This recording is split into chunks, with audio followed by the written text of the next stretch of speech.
आज का जो टॉपिक रहेगा वो रहेगा इलेक्ट्रोमैग्नेटिक इंडक्शन। ठीक है, आज हम पढ़ेंगे इलेक्ट्रोमैग्नेटिक इंडक्शन को, जहाँ पे इसके शब्द को समझना बड़ा ज़रूरी है। देखो, इलेक्ट्रोमैग्नेटिक यानी सबसे पहले एक शब्द आ रहा है यहाँ पे इलेक्ट्रो। इलेक्ट्रो किससे रिलेटेड है? इलेक्ट्रिसिटी से, है ना। यहाँ पे मैग्नेटिक लिखा है, ये किससे रिलेटेड होगा? मैग्नेटिक फील्ड से, है ना, मैग्नेटिज्म से, मैग्नेटिज्म या फिर मैग्नेटिक फील्ड, जिसको हम किससे दिखाते हैं? बी से। ठीक है ना। और इंडक्शन क्या होता है? देखो, आप मैग्नेटिक फील्ड का इस्तेमाल करके क्या प्रोड्यूस करने वाले हो? इलेक्ट्रिसिटी। आप बिजली पैदा करेंगे, you will create electricity, you will produce electricity with the help of magnetic field. और याद रखना, जो मैग्नेट इस मैग्नेटिक फील्ड को प्रोड्यूस करेगा, क्योंकि अगर मैग्नेटिक फील्ड बन रहा है तो जरूर कौन बनाएगा उस मैग्नेटिक फील्ड को? कोई ना कोई मैग्नेट। तो जो मैग्नेट इस मैग्नेटिक फील्ड को बना रहा है, उस मैग्नेट का जो मैग्नेटिक फील्ड होगा उस पर डिपेंड करेगा कि कितना ज़्यादा करंट हम प्रोड्यूस कर पाएंगे, और उस मैग्नेटिक फील्ड में कितना चेंज आएगा उस पर भी डिपेंड होगा कितनी इलेक्ट्रिसिटी बनेगी। यानी मैग्नेटिक फील्ड और इलेक्ट्रिसिटी का यूज़ करके हम क्या प्रोड्यूस करेंगे? इलेक्ट्रिसिटी। और यहाँ पे एक शब्द है इंडक्शन।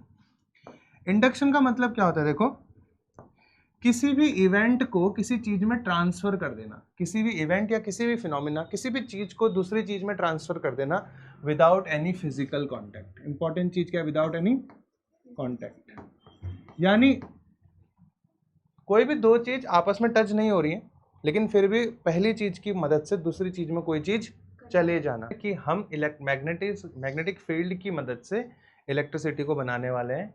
और इंडक्शन का मतलब होता है कि कोई भी ऑब्जेक्ट से किसी इफेक्ट को दूसरे ऑब्जेक्ट में पहुंचा देना विदाउट एनी कांटेक्ट। समझते हैं कैसे? देखो, मान लो आपके पास कोई कॉइल है, ये कोई क्या है? एक कॉइल है, लूप है। ठीक है, इस कॉइल के सामने मैंने क्या रखा है? एक मैग्नेट को रखा। एक मैग्नेट है जो इस कॉइल के बिल्कुल सामने प्लेस्ड है।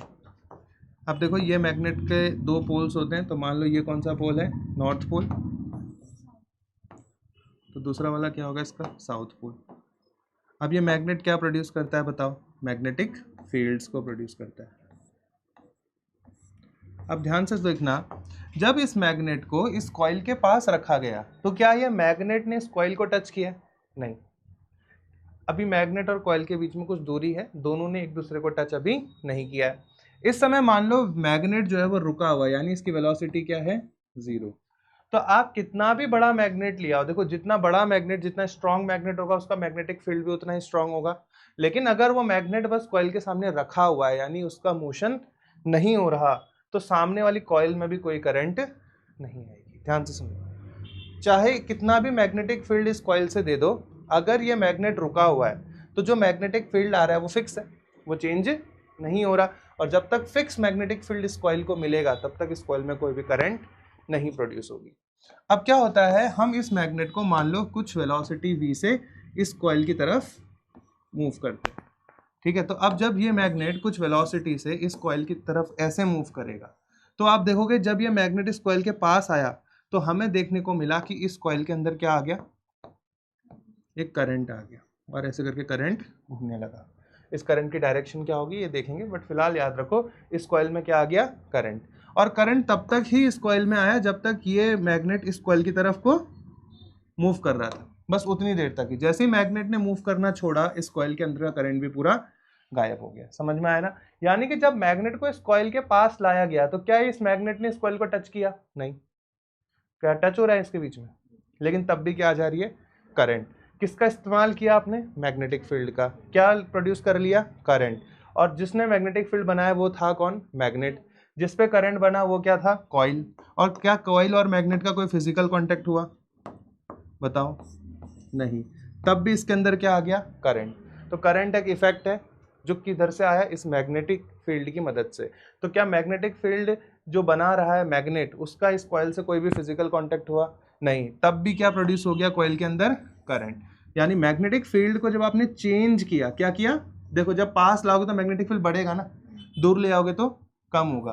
तो जब हम मैग्नेट को पास ला रहे हैं तो हमने देखा हमें क्या मिली बेटा? एक करंट मिली कॉइल में।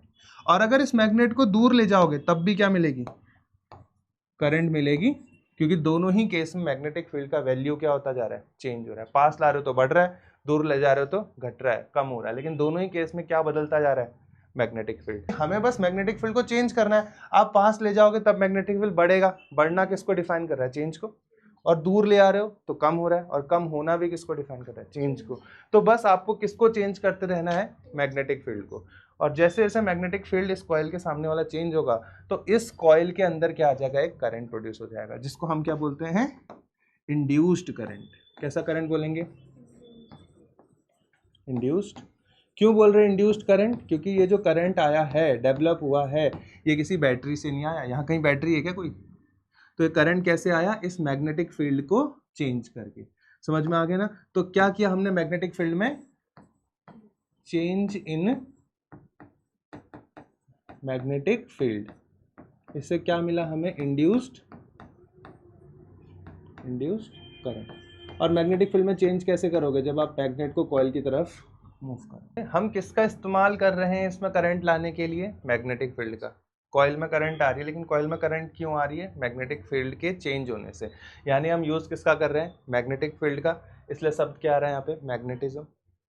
इससे क्या प्रोड्यूस हो रही है, इलेक्ट्रिसिटी, इसलिए शब्द क्या आ रहा है, इलेक्ट्रो। और इन दोनों का कोई भी आपस में कांटेक्ट नहीं हो रहा, और जब भी कांटेक्ट नहीं होगा, नो कांटेक्ट, उसी शब्द को क्या बोलते हैं हम, इंडक्शन। समझ में आ गया ना, इलेक्ट्रोमैग्नेटिक इंडक्शन क्या है। अब एक चीज है, उसको लिखिएगा, एक हेडिंग लिखो, मैग्नेटिक फ्लक्स। इसको डिनोट करते हैं फाई से। व्हाट इज मैग्नेटिक फ्लक्स, समझते हैं।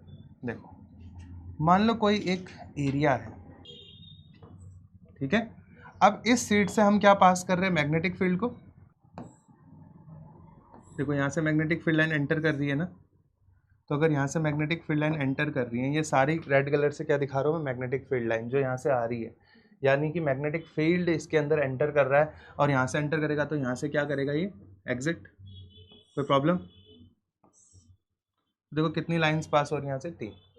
तो कितनी मैग्नेटिक फील्ड लाइंस एक एरिया से पास होती है, उसी को हम क्या बोलते हैं, मैग्नेटिक फ्लक्स। लिख सकते हो आप, यानी गिवन एरिया से कितनी मैग्नेटिक फील्ड लाइन पास हो जाती हैं, उन्हीं को क्या बोलते हैं हम, मैग्नेटिक फ्लक्स। तो कंस्ट्रक्ट करते हैं, देखो इसका फॉर्मूला। एक चीज बताओ पहले, ये मैग्नेटिक फील्ड है, इसलिए हम इसको किससे डिनोट करते हैं, बी वेक्टर से। मैग्नेटिक फील्ड को हमेशा, मैग्नेटिक फील्ड एक कैसी क्वांटिटी है, वेक्टर क्वांटिटी है, इसलिए इसको किससे डिनोट करेंगे, बी वेक्टर। बाकी मैंने वेक्टर्स पढ़ाया भी हुए हैं। अब देखो, जितना ज़्यादा आप मैग्नेटिक फील्ड बढ़ाते जाओगे, उतना ही ज़्यादा लाइंस इससे पास होंगी, नहीं होंगी। यानी जो ये फ्लक्स है, जो फाई है, वो डायरेक्टली प्रोपोर्शनल होगा किसके, बी के, या बी डायरेक्टली प्रोपोर्शनल होगा फाई के। अब जितना मैग्नेटिक फील्ड बढ़ाते जाएंगे, उतना ही ज़्यादा नंबर ऑफ फ्लक्स इसमें से, number of magnetic field line इसमें से पास होंगी, तो फ्लक्स भी बढ़ता जाएगा। कोई प्रॉब्लम। दूसरी चीज, इसका एरिया जितना बड़ा करोगे, उतना ही ज़्यादा फ्लक्स इससे पास हो जाएगी। तो यानी जो आपने सीट ले रखी है, या जो एक कंडक्टर ले रखा है, इसका अगर एरिया बढ़ाते जाओगे तो क्या फ्लक्स भी बढ़ जाएगी इससे पास होने वाली। सोचो ना, अगर मैं इसका एरिया छोटा कर दूं, ये जो लेट से ये इतना बड़ा ना हो कि इतना ही होता है, तो अब देखो कितनी आ रही है, 2। यानी एरिया, नीचे वाला पार्ट होता ही नहीं, सोचो, है ना, तो फिर एरिया इतना ही होता, और इससे कितनी जा रही है, 2। तो इसका मतलब ये है कि जो फ्लक्स है वो किस पे डिपेंड है, एरिया पे। समझ में आ गया ना, क्लियर है। तीसरी चीज, एक चीज याद रखना बेटा, आपने एक टर्म पढ़ा होगा, एरिया वेक्टर। किसने पढ़ा है, एरिया वेक्टर। एरिया वेक्टर क्या होता है, कोई भी अगर ऑब्जेक्ट है, इसका एरिया वेक्टर निकालना है, तो बस आप एरिया वेक्टर को ऐसे याद रखना कि एरिया वेक्टर किसी भी सरफेस के, एक तो परपेंडिकुलर होता है, देखो कितना एंगल बन रहा है इसके साथ, 90 डिग्री, और डायरेक्शन कहाँ होती है, आउटवर्ड। ठीक है, तो एरिया वेक्टर किसी भी सरफेस के साथ परपेंडिकुलर होगा, और डायरेक्शन क्या होगी, आउटवर्ड। एरिया वेक्टर को कभी भी समझाना है तो ऐसे बता देना कि किसी भी सरफेस के साथ वो कितना डिग्री का एंगल बनाएगा, 90 डिग्री, और उसकी डायरेक्शन क्या होगी, बाहर की ओर। तो अगर मैंने बोला कि ये सीट है, इसका एरिया वेक्टर बनाओ, तो आप क्या करोगे, ये दिखाओगे, ये क्या है इसका, क्योंकि ये जो है वेक्टर, ये इसके साथ क्या है, 90 डिग्री, और इसकी डायरेक्शन क्या है, आउटवर्ड। जैसे मैंने कहा ये एक सीट है, इसका एरिया वेक्टर बताओ, तो आप एरिया वेक्टर इससे दिखाओगे। देखो ये मार्कर है आउटवर्ड, और एंगल कितना बना रहा है इसके साथ, 90 डिग्री। समझ में आ गया ना। अगर मैंने कहा अब बताओ एरिया वेक्टर, तो इधर हो जाएगा। मैंने कहा अब बताओ, तो नीचे हो जाएगा। समझ में आया ना। क्लियर हो गया ना। तो एरिया वेक्टर हमेशा सरफेस के साथ कितने डिग्री का एंगल बनाता है और उसकी डायरेक्शन हमेशा क्या होती है, आउटवर्ड। अब जरा इस सीट को देखो जरा आप लोग, या एक काम करते हैं, इस डायग्राम का इस्तेमाल करते हैं, पहले एक दूसरा डायग्राम बनाते हैं और फिर इसमें आते हैं हम लोग, ठीक है। या एक चीज़ लिख लेते हैं ताकि समझना आसान हो जाए। देखो इस सीट का जो एरिया वेक्टर होगा वो किधर की ओर होगा, और मैग्नेटिक फील्ड कहाँ है, ऊपर की ओर है। देखो बी वेक्टर तो कहाँ है आपका, ऊपर, लेकिन ये सीट ऐसे रखी हुई है तो इसका एरिया वेक्टर कहाँ होगा, परपेंडिकुलर होगा और बाहर की ओर होगा। तो क्या कुछ एंगल बन रहा है क्या बी और ए के बीच में, थीटा। तो इसी एंगल की स्टडी कर रहे हैं, समझ में आ गया ना। अगर मैं इस सीट को ऐसे घुमा दूं तब तो एरिया वेक्टर भी ऊपर शिफ्ट होता चला जाएगा, लेकिन फिलहाल सीट सीधी रखी गई है तो एरिया वेक्टर कहाँ है, इसका परपेंडिकुलर भी है सीट के साथ और आउटवर्ड भी है। अब एक चीज सोचो, जैसे मैं आपके सामने बनाता हूँ बहुत सारी मैग्नेटिक फील्ड लाइंस, ध्यान से सुनना, एक ये हो गई, दूसरी ये हो गई, तीसरी ये हो गई, ठीक है। अब मैंने मान लो इसमें एक सीट को रख दिया, ध्यान से सुनना, काम की चीज, इसमें मैंने एक सीट को कुछ इस तरीके से रख दिया, समझ आया। अब यह काम करते हैं, हाथ से बना लेता हूँ सीट, ऐसे रखा है सीट को। अब मुझे बताओ मैग्नेटिक फील्ड किससे दिखा रहा हूँ मैं, ब्लू कलर से, तो ये तो हो गया बी वेक्टर, कोई प्रॉब्लम किसी को। और इस सीट का जरा एरिया वेक्टर बताना कहाँ होगा, सीट ऐसे रखी गई है तो एरिया वेक्टर कहाँ होगा इसका, परपेंडिकुलर आउटवर्ड, दैट इज इधर। अब जरा देखो मैग्नेटिक फील्ड और एरिया वेक्टर के बीच का एंगल कितना बन रहा है, 0, क्योंकि मैग्नेटिक फील्ड भी कहाँ है, इधर। देखो ब्लू वाली लाइन पे ध्यान दो, बी भी कहाँ है, इधर साइड है, और एरिया वेक्टर भी कहाँ है, इधर ही साइड। तो इनके बीच का जो थीटा है, एंगल है, वो कितना बन रहा है बच्चों, थीटा कितना है यहाँ पे, 0 डिग्री। कोई प्रॉब्लम। अब एक चीज सुनना जरा ध्यान से, एक काम की चीज बता रहा हूँ अभी, इसको कर लेते हैं कॉपी। अब इधर देखो जरा, अगर जो मैं इस सीट को पकड़ूं और ऐसे घुमा दूं, एक सेकंड रुको, इसको ही हटा देते हैं, एक सेकंड रुको।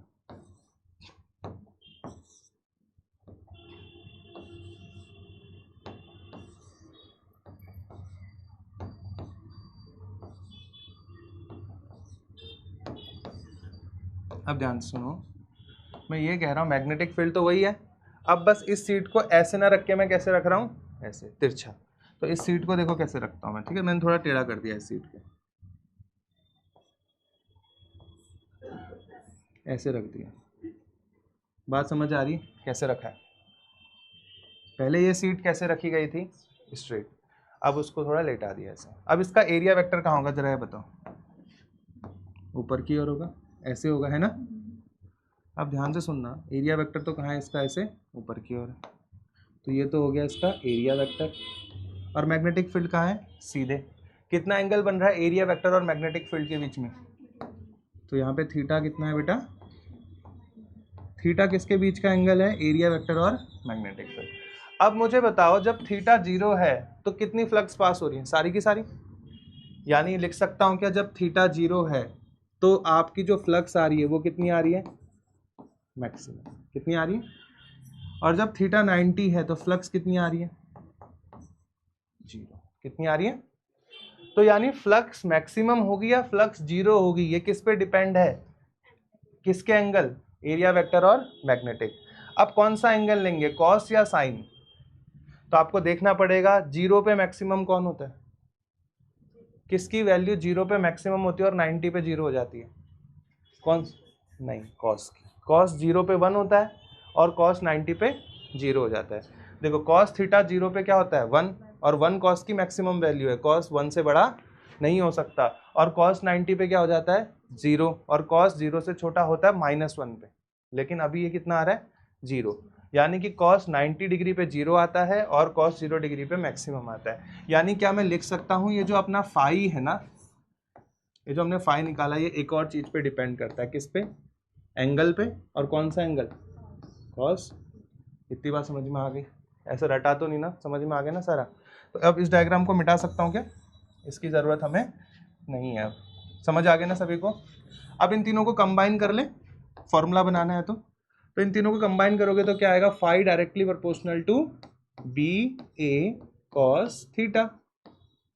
अब जरा एक चीज देखो, वेक्टर पढ़े थे, बी भी एक वेक्टर है, एरिया भी एक वेक्टर का है, एरिया वेक्टर पढ़ाया था ना मैंने अभी, और कॉस थीटा है।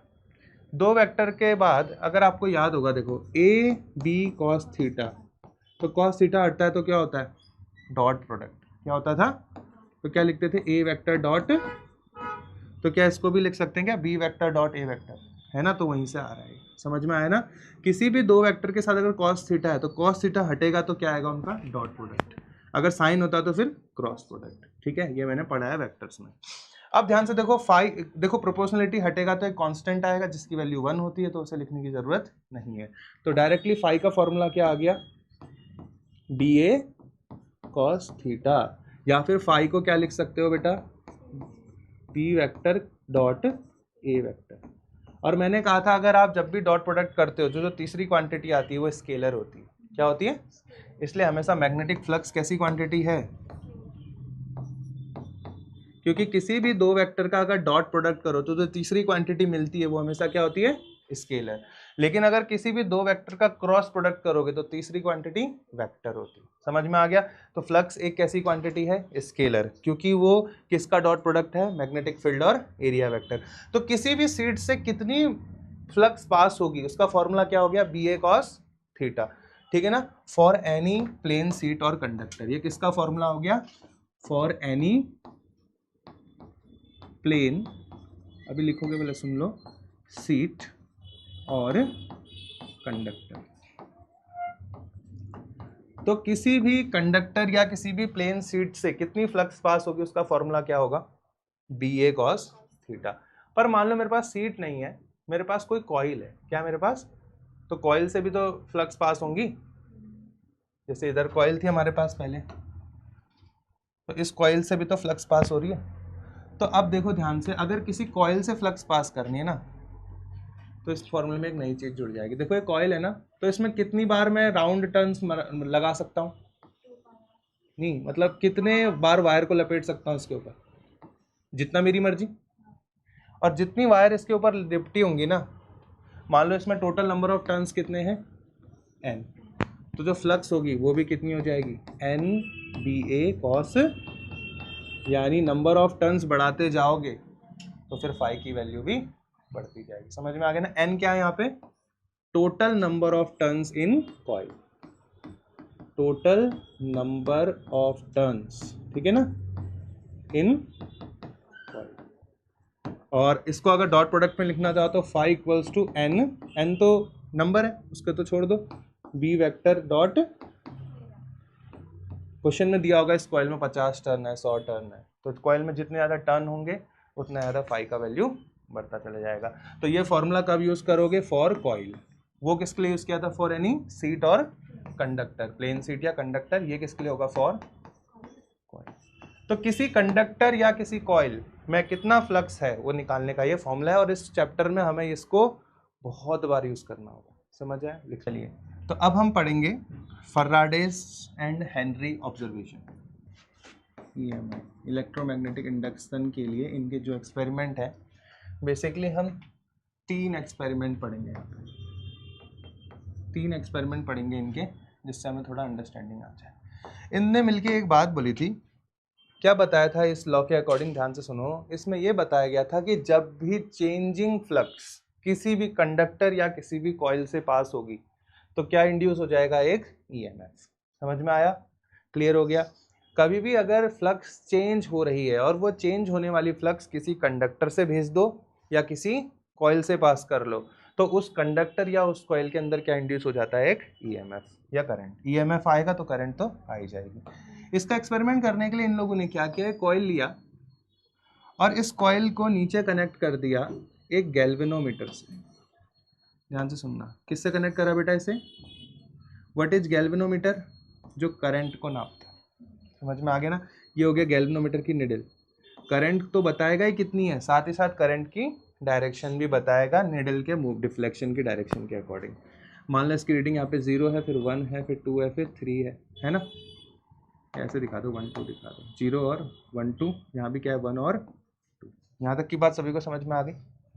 इधर की ओर जाएगी तो 2 एम्पियर, मान लो 1 पे आके रुके तो करंट 1 एम्पियर की है, डायरेक्शन क्या है, राइट की। अगर इधर की ओर रुका 1 पे तो डायरेक्शन है लेफ्ट और करंट कितनी, 1 एम्पियर। समझ में आ गया ना। तो ये तो इसकी निडल तभी मूव करेगी जब करंट दोगे इसको।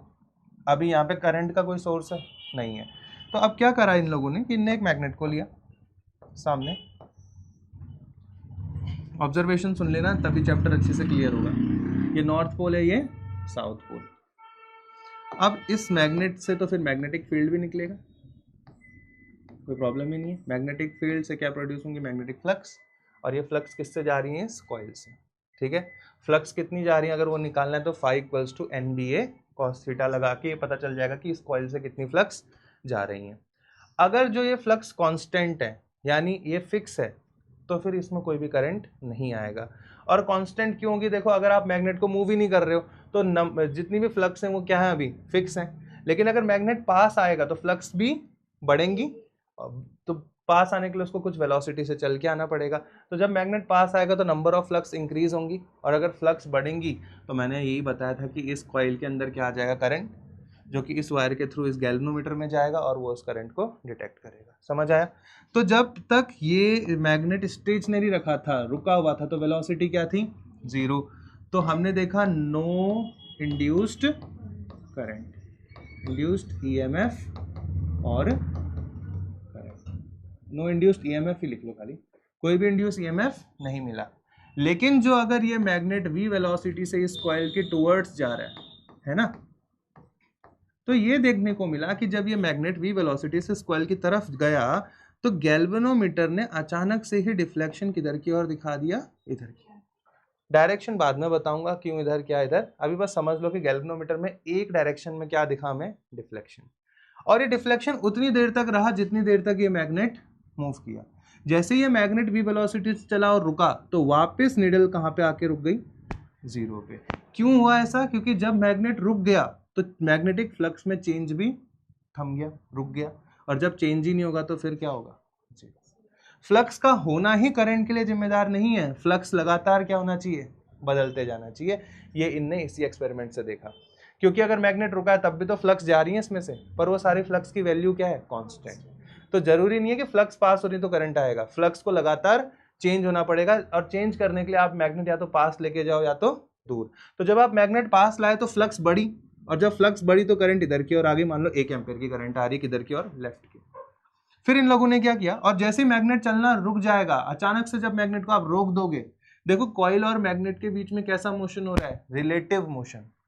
यानी कॉइल के रिस्पेक्ट में मैग्नेट इसकी तरफ आ रहा है ना, और कॉइल के रिस्पेक्ट में मैग्नेट इससे दूर जा रहा है। रिलेटिव का मतलब मैग्नेट किसके रिस्पेक्ट में मूव कर रहा है, इस कॉइल के रिस्पेक्ट में। समझ में आ गया ना। अब जैसे मैग्नेट रुकेगा तो फिर ये यहाँ रुक जाएगी। अब मान लो हमने क्या किया, वेलोसिटी जो है टुवर्ड्स ना करके किधर की ओर कर दी, अवे। यानी मैग्नेट को अब हम कॉइल से कहाँ लेके जा रहे हैं बच्चों, दूर लेके जा रहे हैं। तो अब टुवर्ड्स आएगा, अवे आएगा, अवे। यानी मैग्नेट अब कॉइल से कहाँ जा रहा है, दूर। तो अब मैग्नेटिक फ्लक्स क्या होंगी, कम होना शुरू होंगी, और मैग्नेटिक फ्लक्स कम हुई, कम होना भी तो क्या होता है, चेंज होना। बढ़ना भी चेंज है, घटना भी चेंज है। तो जब आप मैग्नेट को दूर ले आओगे तो फ्लक्स कम होंगी, फ्लक्स कम होगी तो मैग्नेटिक फ्लक्स में चेंज आ रहा है, और जब मैग्नेटिक फ्लक्स में चेंज आएगा तो करंट तो आएगी, लेकिन अब डायरेक्शन क्या हो जाएगी, उल्टी हो जाएगी। समझ में आया आपको बात मेरी। यानी कि मैग्नेट पास लाया तो डायरेक्शन अलग थी, दूर लेके गए तो डायरेक्शन अलग थी। लेकिन जैसे आपने दूर ले आना रोक दिया तो फिर ये निडल वापस कहाँ पे आ जाएगी। ये इनका पहला एक्सपेरिमेंट था, समझ आया। यही पहला ऑब्जर्वेशन नहीं था, इनने दूसरी चीज क्या करी, अब जो ये वेलोसिटी थी इनने बढ़ा दी।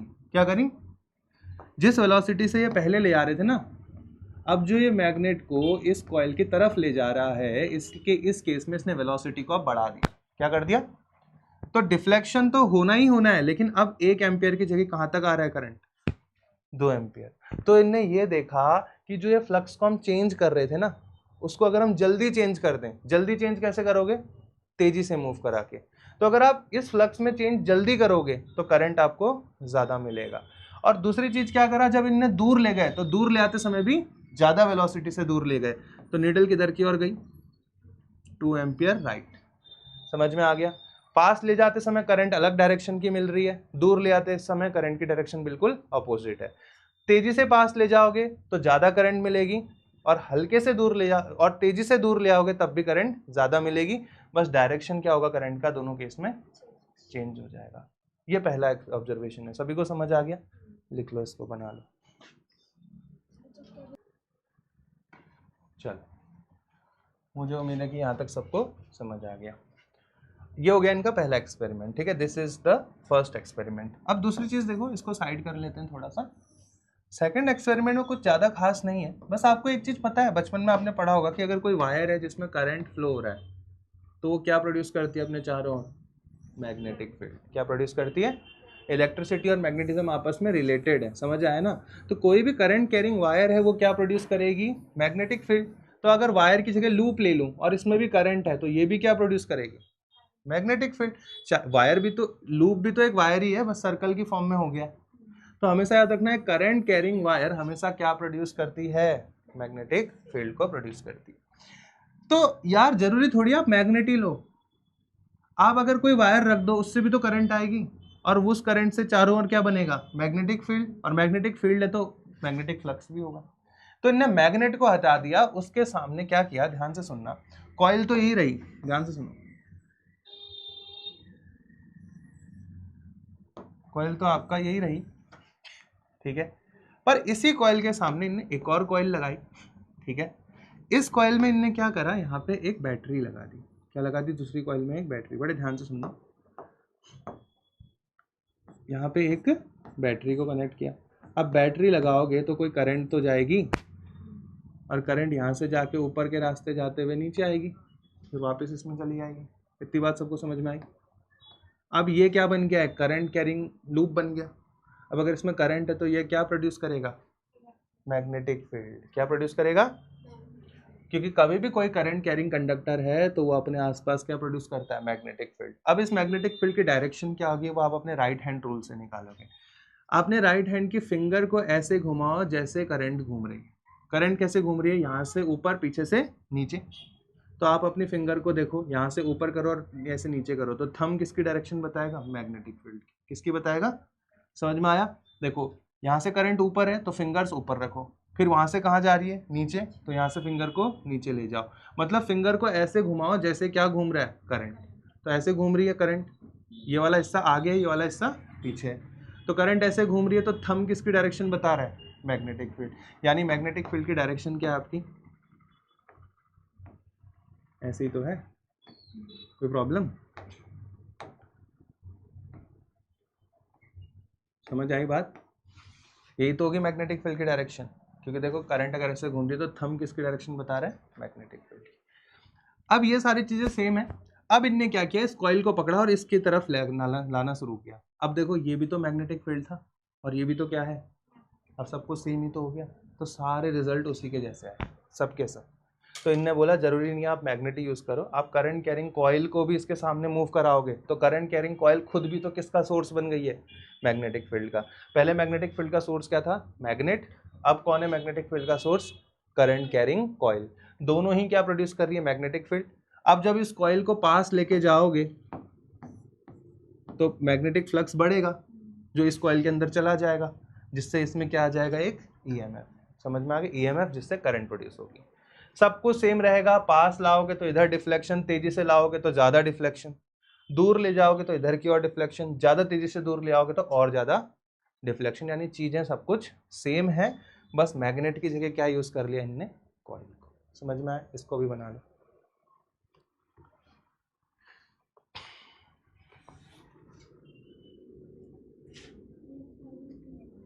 हाँ, ये एक्सपेरिमेंट 2 हो गया।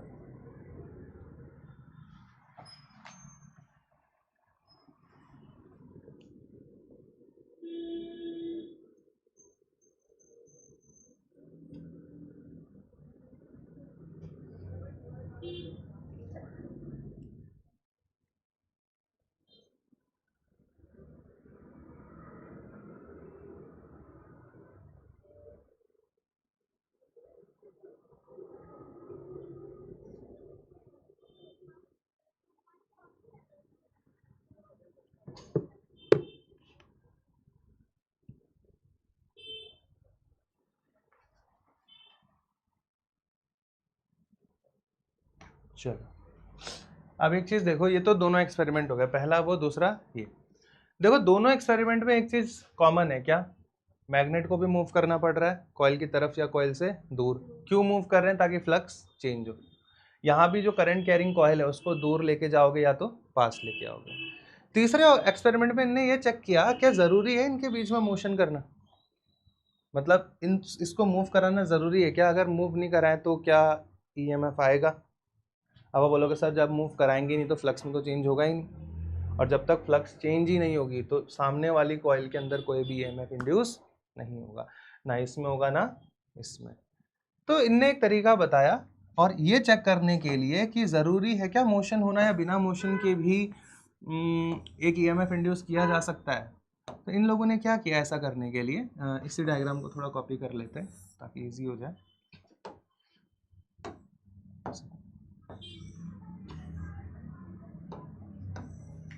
अब ध्यान से देखना, बस इनने यहाँ पे एक थोड़ा सा चेंज किया, इनने यहाँ पे क्या कनेक्ट कर दिया, एक की कनेक्ट कर दी, स्विच। समझ में आ गया? यहाँ पे एक स्विच लगा दिया या की बोल सकते हो आप, ठीक है।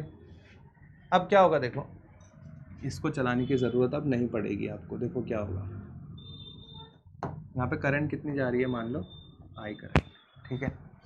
जैसे आप इस की को प्रेस करोगे तो इस सर्किट में करंट बढ़ेगा। पहले करंट कितना है अभी 0, की प्रेस करोगे सर्किट क्या हो जाएगा क्लोज, और क्लोज सर्किट हो गया तो अब क्या होगा करंट फ्लो। क्या ओपन सर्किट में करंट फ्लो हो सकती है? तो सर्किट को क्या करना पड़ेगा क्लोज। जैसे सर्किट क्लोज किया तो करंट बढ़ेगी। कब तक बढ़ेगी? जब तक वो अपनी मैक्सिमम वैल्यू ना गेन कर ले। मान लो, अच्छा मानो ना इसमें करंट कितने एम्पियर की है, मान लो आई एम्पियर की, तो शुरुआत में कितनी थी करंट 0, और फिर कितनी की हो जाएगी आई। तो 0 से आई होने में कुछ समय लगेगा नहीं लगेगा, या 0 से आई हो गई विदाउट एनी समय, समय तो लगेगा ना। मान लो समय बहुत छोटा हो, मान लो वो सेकंड समय हो मिली सेकंड। मिली सेकंड कितना होता है? 1 सेकंड का 1000वां हिस्सा, यानी 1 सेकंड को 1000 से डिवाइड कर दो तो जो समय आएगा उसे क्या बोलोगे मिली सेकंड। मान लो करंट 0 से, जैसे सर्किट क्लोज करोगे तो करंट की वैल्यू 0 से क्या हो जाएगी मैक्सिमम, जितना उसे होना है। और ऐसा होने में उसको क्या कोई समय लगेगा? लगेगा, भले ही वो समय क्या हो 1 सेकंड का 1000वां हिस्सा क्यों ना हो, मिली सेकंड ही क्यों ना हो, लेकिन कुछ तो लगेगा। तो उस छोटे से समय तक करंट की वैल्यू चेंज होगी या नहीं होगी? अगर करंट की वैल्यू 0 से मैक्सिमम जानी है तो 0 से मैक्स पहुंचते पहुंचते उसकी वैल्यू चेंज नहीं होगी। मान लो ये करंट आई जो है वो 5 एम्पियर का, कितने एम्पियर का है? तो करंट की वैल्यू इस सर्किट में कितनी है टोटल 5 एम्पियर, यानी आई मैक्स कितना है? तो 0 से 5 जाने में कितनी बार चेंज होगा 1 2 3 4 फिर 5 आएगा। यानी करंट की वैल्यू इस छोटे से टाइम तक, पहले करंट 0 एम्पियर थी, फिर 1 एम्पियर 2 एम्पियर 3 एम्पियर 4 एम्पियर, फिर कितनी हुई? फिर 5 ही रह गई, क्योंकि उससे ज़्यादा हो ही नहीं सकती।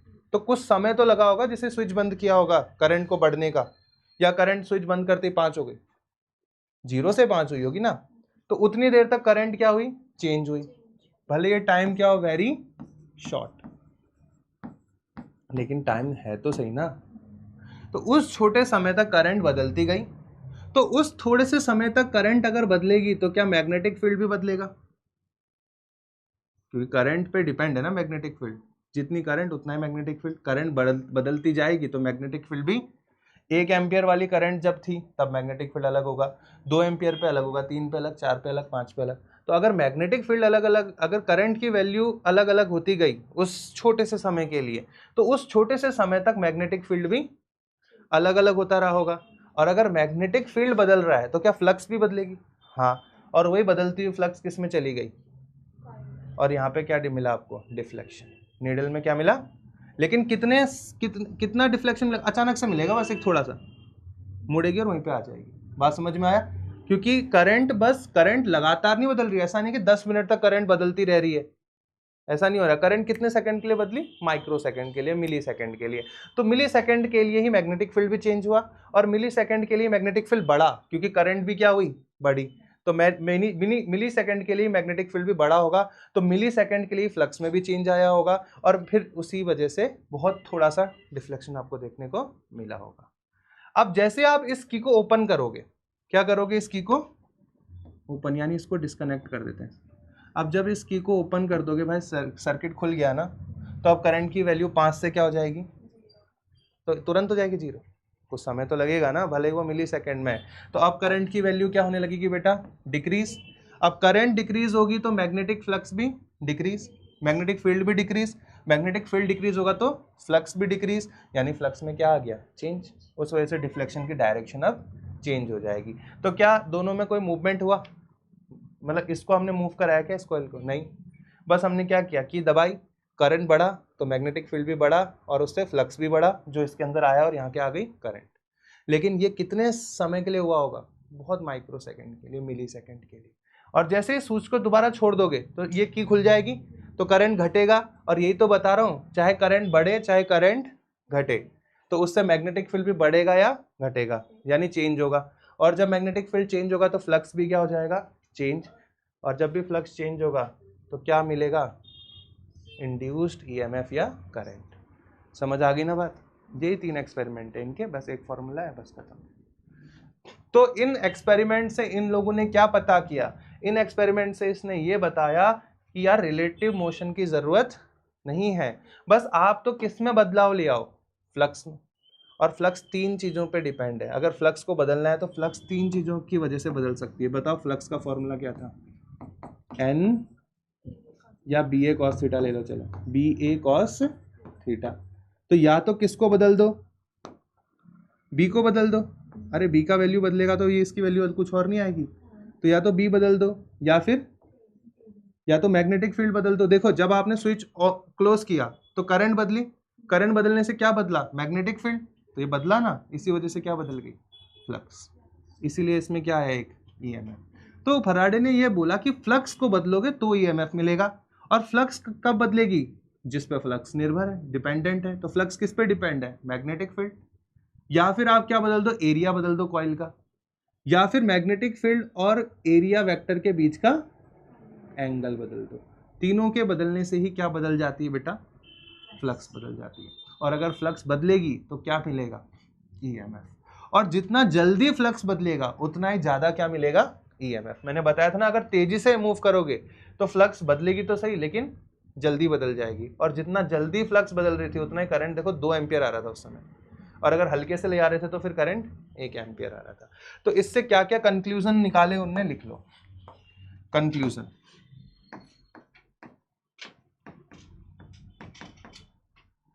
कंक्लूजन क्या दिए, पहला कंक्लूजन दिया कि जब भी फ्लक्स में चेंज आता है, change in flux directly proportional है करंट के। कोई प्रॉब्लम, कौन सी करंट बेटा, इंड्यूस्ड। यानी जितना ज्यादा फ्लक्स में चेंज करोगे उतना ही ज्यादा क्या मिलेगी, करंट। फ्लक्स में चेंज करो उतनी क्या मिल जाएगी आपको, करंट। और जितना जल्दी चेंज करोगे उतनी ज्यादा क्या मिलेगी, करंट या ईएमएफ, इंड्यूस करंट और इंड्यूस्ड। अच्छा ये ईएमएफ कितना आएगा, इसकी वैल्यू अगर कोई पूछे, बताओ कितना वोल्ट का ईएमएफ आएगा, तो ध्यान से सुनो। ईएमएफ को किससे दिखाते हैं, ई से। ईएमएफ डायरेक्टली प्रोपोर्शनल होता है d phi by d t. इससे क्या समझे, अपॉन में क्या आ गया, टाइम। यानी फ्लक्स किस पे डिपेंड है, आप, और ईएमएफ भी किस पे डिपेंड है। यानी आप जितना, देखो अगर आपने ना इस फ्लक्स को जल्दी चेंज कर दिया, इस जो ये पूरा टर्म है इसको क्या बोलते हैं, rate of change of flux, क्या बोलोगे। अच्छा अगर यहाँ पे डीवी बाई डी टी होता तो क्या बोलते हैं, rate of change of velocity, है ना। तो जब भी टाइम अपॉन में आता है तो हम रेट की बात करते हैं, किसकी बात करते हैं, रेट, कितना जल्दी या कितना। किसी भी चीज के नीचे अगर टाइम आ गया तो मतलब वो चीज टाइम के पे डिपेंड कर रही है, वो टाइम के अकॉर्डिंग आप जल्दी भी चेंज कर सकते हो और कम भी। इसको क्या बोलोगे आप, rate of change of flux. तो फ्लक्स को जितना तेजी से चेंज कर दोगे उतना ही ज्यादा क्या मिलेगा, ईएमएफ। ये वाला फॉर्मूला यही बता रहा है। तो अगर प्रोपोर्शनलिटी हटाओगे तो कांस्टेंट आएगा जिसका वैल्यू 1 होता है, इसलिए इसको क्या लिखते हैं हम, d phi by d t. इससे मतलब समझ में आया, जितना जल्दी आप फ्लक्स बदलोगे उतना ही ज्यादा क्या मिलेगा, ईएमएफ। रेट अगर ज्यादा हो, rate of change of flux अगर ज्यादा हो, इस पूरे टर्म को क्या पढ़ोगे, rate of change of flux. अगर जो rate of change of flux ज़्यादा है तो देखो ईएमएफ भी तो क्या है, ज़्यादा, और अगर फ्लक्स को धीरे धीरे चेंज करोगे तो ईएमएफ भी थोड़ा ही मिलेगा। और यही तो मैं पढ़ा रहा हूँ, बस मैथ फॉर्मूले में लिख लिया हमने मैथमेटिकली वे में। बस इसमें एक साइन आ जाता है आगे माइनस का, वो हम अगली क्लास में पढ़ेंगे। समझ में आ गया ना? तो ईएमएफ का फॉर्मूला क्या हो गया, minus d phi by d t. आगे एक लॉ होता है लेंज लॉ, उसके अंदर हम इसे पढ़ेंगे कि यहाँ पे माइनस का साइन क्यों आता है। ठीक है। अच्छा, अगर आपको इंड्यूस्ड ईएमएफ मिल गया तो क्या आप इंड्यूस्ड करंट निकाल सकते हो? What is the formula of current? Voltage upon resistance. V equals to क्या होता है, तो I क्या हो जाएगा, V बाई, यहाँ पे वोल्टेज क्या है, ईएमएफ है। तो अगर आपको इंड्यूस्ड करंट निकालनी है बेटा, इंड्यूस्ड करंट की वैल्यू अगर पूछ ले पेपर में, तो वो क्या होगी, वोल्टेज यहाँ पे ईएमएफ है तो E बाई R। ईएमएफ कितना है, minus d phi by d t. तो करंट कितनी आ जाएगी आपकी, E की जगह क्या रख दोगे, minus d phi by d t. तो लिखा लो करंट, करंट कितनी हो जाएगी, d phi by d t upon R. करो।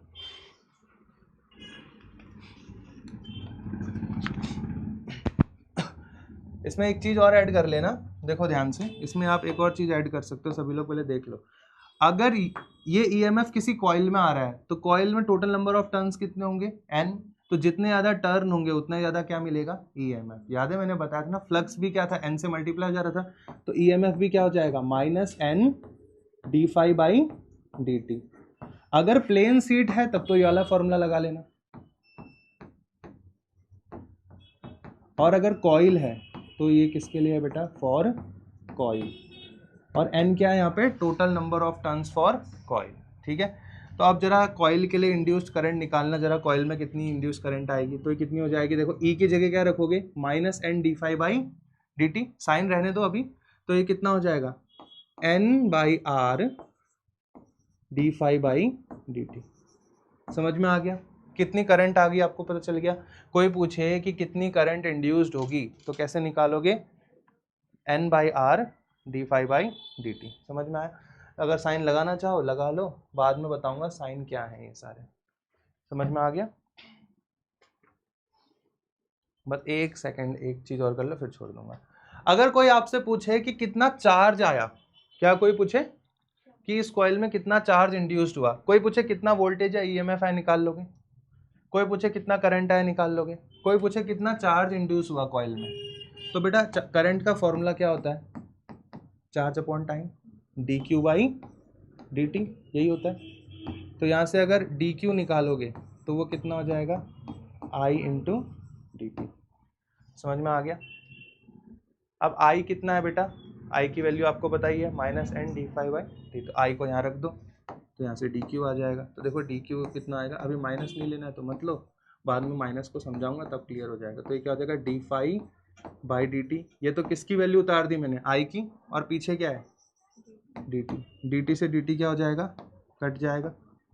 तो चार्ज कितना इंड्यूस हुआ, डी क्यू कितना आ गया बेटा आपका, एन बाई आर, लिख लो डी फाई। ये फॉर्मूला आ गया चार्ज का।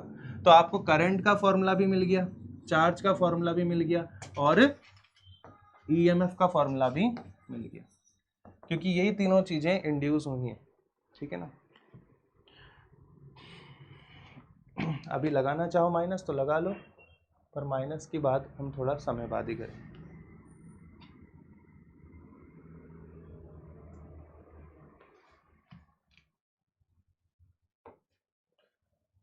इसमें आप सभी लोग देख पा रहे हो कि देखो ईएमएफ किस पे डिपेंड हो रहा है, टाइम पे। हो रहा है नहीं हो रहा है? इंड्यूस करंट भी किस पे डिपेंड हो रहा है, बट ये देखो एक करंट के फॉर्मूला में भी क्या आ रहा है, टाइम। लेकिन चार्ज के फॉर्मूले में आ रहा है टाइम, आ रहा है, देखो टाइम नहीं आ रहा। तो जो इंड्यूस्ड ईएमएफ और इंड्यूस्ड करंट है वो किस पे डिपेंड होगा, टाइम पे। यानी जितना जल्दी आप फ्लक्स में चेंज करोगे उतना ही ज्यादा क्या मिलेगी, करंट। जितना जल्दी आप फ्लक्स में चेंज करोगे उतना ही ज्यादा क्या मिलेगा, ईएमएफ। लेकिन चार्ज को कोई फर्क नहीं पड़ता आप कितनी जल्दी कर रहे हो या कितना देर में कर रहे हो, चार्ज उतना ही रहेगा। समझ में आया? चार्ज टाइम पे डिपेंड नहीं कर रहा। अच्छा देखो, करंट के फॉर्मूले में रेजिस्टेंस आ रहा है, चार्ज के फॉर्मूले में भी, लेकिन वोल्टेज के फॉर्मूले में रेजिस्टेंस नहीं आ रहा। समझ में आ गया ना? तो रेजिस्टेंस पे डिपेंड नहीं कर रहा वोल्टेज, लेकिन करंट और चार्ज किस पे डिपेंड करता है, रेजिस्टेंस। देखो जो चीज फ्लो होगी रेजिस्टेंस होता क्या है, किसी के फ्लो को रोकने की टेंडेंसी। तो फ्लो कौन करता है सर्किट में, चार्ज और करंट। तो रोका भी तो उसी को जाएगा जो फ्लो कर रहा है, वोल्टेज थोड़ी ना फ्लो करता है। समझ में आ गया, इसलिए वो रेजिस्टेंस पे भी डिपेंड है।